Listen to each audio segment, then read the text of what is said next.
Hello. हाँ जी। अरे चल ना रे, घाट लेट होता। रुकी ना, तैयार होता नहीं। तार कुछ ज्यादा तैयारी नहीं कर, चलो 5 मिनट आवता नहीं। हाँ काहे गुस्सा करो तनी?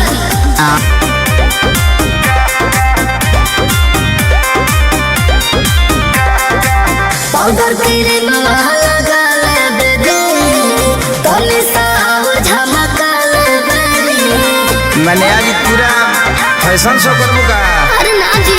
पाउडर तेरे माला गाले बेदे, तोले साव झमका ले।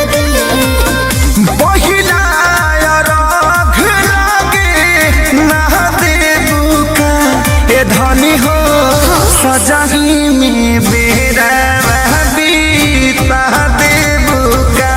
ए भाभी हो सजे में बेरा बीता देबू का। अरे सब लोग आइल, चल रे। रुकी ना, चलते न बनी।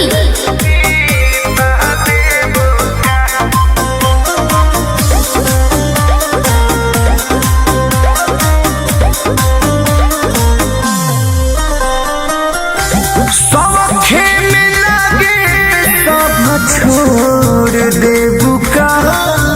आज भैया के दिलवा तोड़ देबू का। घर ही बुझाता कोई भोर देबू का। बारू कल बारू तो शीशा में शीशा तोड़ देबू का। 5 मिनट बाबा। 5 मिनट तो तारो रात में क्यों हो।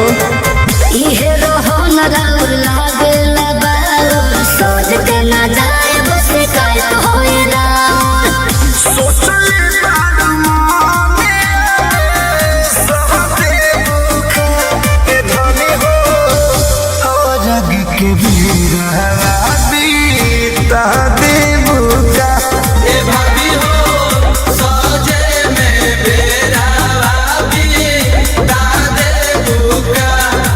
आगे सोच जो चलो ना, पड़ाका छोड़ के बाबूरा। हाँ तो राउर पड़ाका छोड़ जरूरी बा, हमर सोचे जरूरी नइखे।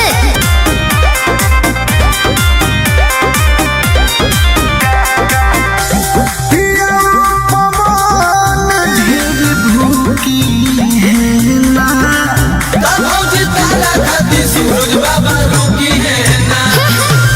पूजा में खेसारी बच्चू की